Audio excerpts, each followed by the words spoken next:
I am Renee Cummings, and I am going to facilitate this aspect of the CPPC 2014. Actually, my only and sole purpose is probably just to give our chairman a rest of his voice, because there are such extraordinary bios that need to be read. So we're about to create some history here at CPPC 2014. I'm just honored to be a part of it. It's an extraordinary moment. We are going to launch disclosure today, transparency and demand. We have 4 presenters. We have Magda Theodore, we have Norma Gaza, Margaret Rose, and Vasco Portugal. And I'm going to begin with our first speaker, and our first speaker is Magda Theodate, and she will be speaking about citizen power, enhancing good governance through citizen participation. Magda Theodate is an American attorney and international trade consultant. She's a member of the State of New Jersey Bar Association and has over a decade of international trade and public sector reform experience with multilateral development and financing institutions. Her interest in the relationship between country development and procurement began in the 1990s when she joined the World Bank Group as a consultant with the Africa region. After contributing to projects in East, South, and West Africa, she went on to serve as the administrator for major reforms of the institutional procurement function of the Organization for Economic Cooperation and Development in Paris. 5 years later, she joined the IDB in Washington, D.C., and after that, she moved to Trinidad and Tobago, where she worked with the IDB briefly before returning to private practice. Ms. Theodate returned to Europe, where she currently leads Global Executive Trade Consulting. She also is a U.S. national. She, I think, resides now in Miami, Florida, but she also resides in Paris, where she lectures at the Superior Institute of Communication. Ladies and gentlemen, let us welcome Magda Theodate.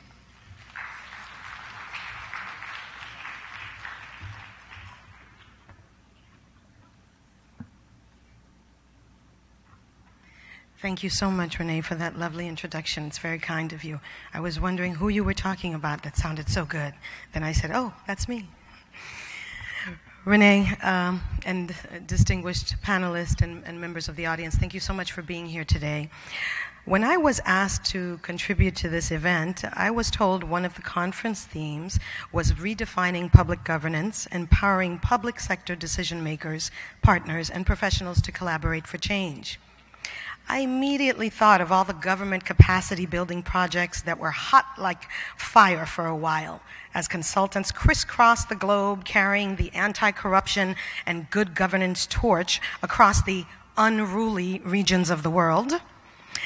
Then I pondered the myriad of anti-corruption initiatives that spread like wild vines in the mid-2000s. And finally, I considered the many government programs that support the concept of open government in its most basic and sophisticated forms. And it is on this latter topic that I will focus my presentation today. Open government, as a self-initiated political objective that began just under a decade ago, is through the commitment of dozens of governments around the world to adhere to the practice and philosophy labeled open government. It's to be commended. This concept is today defined, according to the Organization of Economic Cooperation and Development, as how government can work with society and individuals to co-create public value. Now, the value part meaning that government should deliver on what it was elected to do. But the co-create part means that it is to act in collaboration with its citizens. Most open government programs have been activated and funded by well-intentioned funders in multiple countries around the world. There's an example through the Anti-Corruption Activities and Transparency Trust Fund, started by the Norwegian government in 2007 under the management of the Inter-American Development Bank. That trust fund focuses on funding projects that address the initiatives and capacities of, quote, relevant stakeholders. to provide and request information in order to enhance transparency and improve public service delivery in the areas of natural resource management, taxation, and development. To date, with just over $7 million US, this trust fund has funded 12 country projects in Latin America and the Caribbean to increase government transparency in countries such as Ecuador, Argentina, Guatemala, Colombia, Mexico, Chile, Brazil, El Salvador, Belize, and Jamaica. This year alone, Canada and MasterCard joined through a public-private partnership to replenish the fund with an additional $8 million. This fund, by the way, is available through the Inter-American Development Bank website, and you can go to iadb.org and search transparency, because actually the fund can be tapped into by public sector, private sector. Any citizen who is interested in transparency can apply for funding under this fund to make a change and support transparency. Now, there's also the work of the Organization for Economic Cooperation and Development, the OECD, in Paris, France, where I worked for many years. That work goes back to 2001. They produced the Citizens as Partners output, which I'll be talking about in a few minutes during my presentation. During that production from the OECD, a number of guidelines and principles were developed to help support open and inclusive policymaking in government. The OECD outlined a framework for governments to use in informing, consulting, and engaging citizens during policymaking.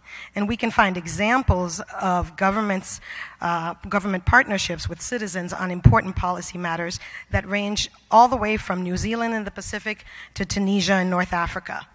The OECD specifically focused on open government, principally related to budget transparency for efficient management of financial resources, access to information for transparent governments and empowered citizens, citizen participation for an open, inclusive policy process based on democratic liberation, ICT and e-government for public and private sector competitiveness.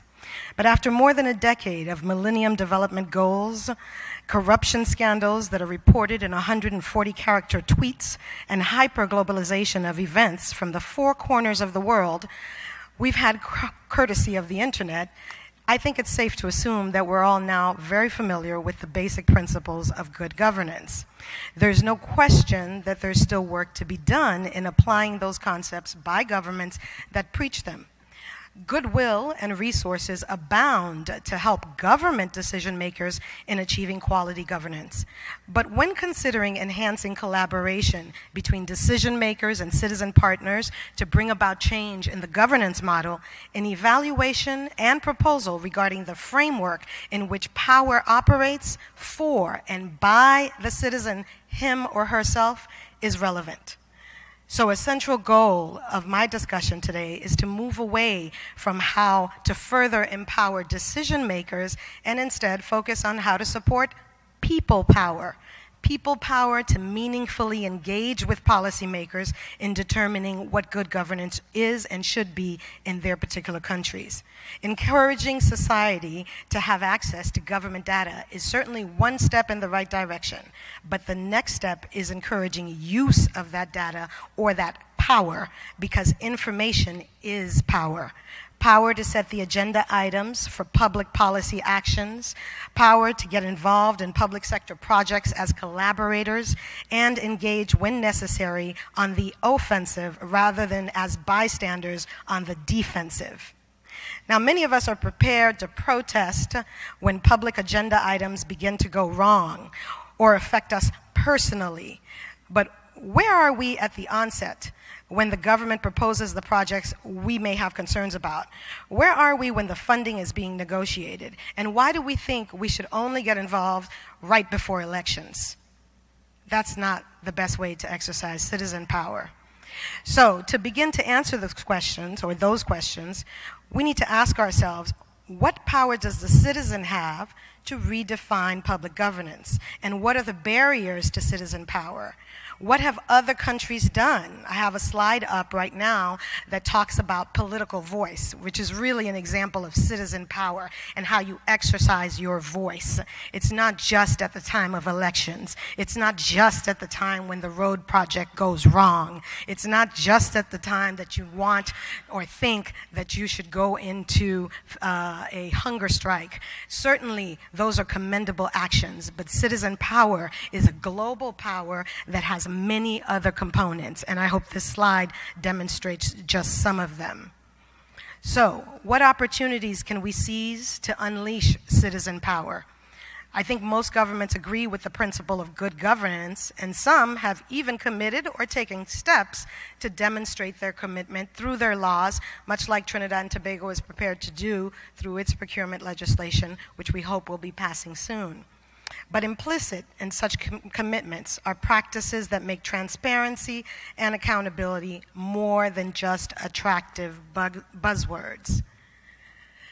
I answered the question in my slides, what is citizen power? You saw it go by a couple of slides ago. But I now want to talk a little bit about what we've seen other countries doing and those famous OECD principles that I mentioned just a little while ago. They really center around a couple of things. One, the main barriers to citizen power. Certainly, there are kind of two areas that we can separate citizen power into. One is the citizen is willing but unable to exercise their power. Two is the citizen is able but unwilling. So the OECD helps us look at kind of what have other countries done in this particular area. You'll see on this slide the reasons why people typically don't participate. They may be willing, but they're unable. And at the very top, you'll see cultural. That means that somewhere along the way in that particular culture, government and citizens don't have a long history of engaging with one another. The next kind of barrier that we often see is the one listed there, socioeconomic. They want to participate, but there's a cost associated with doing so. Maybe they have to get a special ID. Maybe they have to register somewhere. And unfortunately, there are costs associated with that, and they're not able to exercise that power, their power, as a result of those socioeconomic barriers. Then we have a third barrier there. Unfortunately, I have not got my glasses and I can't see what it says, but I list for you the top 3 barriers that we have as potential blocks to why citizens are unable to exercise their power in the appropriate way. Why don't people participate if they're able but unwilling? What are the blocks there? When you're able and unwilling to participate, there are a couple of other barriers that we need to look at. And those barriers include low interest in policy and or politics. Simply 78% that were surveyed said that they simply didn't have very much interest. Then the next barrier is, well, low trust in how government uses citizen inputs. Yeah, low trust. We've been there. Third, lack of time or other priorities could be the reasons that citizens don't always exercise their power. Then, they may not see any personal gain in doing so. Maybe they've engaged in the past and it hasn't been successful for them. They may not believe their interests will be protected by their representatives. There's a smaller number, just 14%, who believe that, but nonetheless, that's 14% too many. And lastly, content with the current policies. They're just not happy. They are happy with how the current policies are governed, or they are simply unsatisfied with the available tools. So, The OECD guidelines for governments are relatively clear on how to address those issues. They basically point out 10 guidelines that government needs to try to implement, and those guidelines focus around commitment, rights, clarity, time, objectivity, resources, co-coordination, accountability, evaluation, and active citizenship. You will see that the most difficulty in applying the OECD principles lies with resources. Every government says, we don't have enough resources, we just don't have the people, we just don't have the right resources. And we fight that every day, but unfortunately the resources seem to be the problem. The other issue that governments raise quite a bit is time. They don't have time to dedicate to moving citizens in the right direction. It is something that will happen over decades, and they have other commitments, so they cannot spend time on moving citizens in the direction of engagement. Or it requires an evaluation of the current system. This is what people like to do. We do an evaluation or assessment of the current system before we would be willing to put into place any new activities to engage citizens, and that takes time. Or coordination. I mean, there's a myriad of other difficulties that government points to. But actually, there are many benefits, and with benefits come risk. The risk of inclusive, open policy making. What are they? Well, the OECD has surveyed its government members, and they have said delays in policy implementation or decision making, the #1 risk. They're afraid that if citizens get too involved, there will be major delays in policy implementation and decision making. 2, governments are worried that citizens will hijack their policy initiatives through special interest groups. There is 39% of OECD countries worry about this. Thirdly, conflicts with or an unclear role of politicians. A lot of you were challenging some of the representatives of Trinidad and Tobago government this morning who spoke, and throughout the day I heard some of the questions, very fiery. Well, OECD member countries have those same dilemmas, and they worry that the conflicts with politicians are a barrier to inviting citizens to exercise their power. And then, of course, there's the usual complaints: higher administrative burden, conflicts between participants, consultation fatigue. You know, you consult me, then you consult another ministry, then you consult a third ministry, and several years go by before anything happens. And of course, less so on the chart of why citizens don't get involved and why governments don't necessarily always support citizen engagement are conflicts with current laws, regulations, or principles, diminished citizen trust in government, lack of sustainability of those efforts, and then breach of privacy. People worry about breach of privacy. So, to show some examples of how some governments are managing the problems that come with citizens' access to government, I'd like to talk a little bit about 5 governments that have been very, very active in outside of OECD countries and inside OECD countries. In the OECD countries, the examples are pretty clear. Basically, progress has been made in terms of legislation and engagement, but there still needs to be done work still needs to be done on evaluations of how far implementation has gone. But in other countries, non-OECD countries, as well as OECD countries, there is a growing movement called the Open Government Partnership. This was created in 2011 by 8 countries: Brazil, Indonesia, Mexico, Norway, the Philippines, South Africa, the United Kingdom, and the United States. This Open Government Partnership is an international platform for governments committed to more open, accountable, and responsive service to their citizens. Since that time, 2011, when the OGP was created, it grew from 8 countries to 65, and it's got a main focus on improving e-government and passing procurement legislation. Brazil, in 2011, was one of the co-founding members of the Open Government Partnership. They helped create an open data portal and they organized in their own country a nationwide conference on transparency called Con Social, which involved more than 100,000 citizens. Can you imagine? This room is full, but can you imagine 100,000 citizens participating in this event? Implementation also of the Brazilian Access to Information Law. So they didn't just speak about it, they actually implemented it. Now, Brazil is a big country. The other thing that they've been very active about doing to allow their citizens to get more involved is to participate actively in budgeting. And someone mentioned this morning. I don't remember if it was Victor Hart or if it was our esteemed chairman, but it was mentioned that Brazil actually uses its budget exercise for government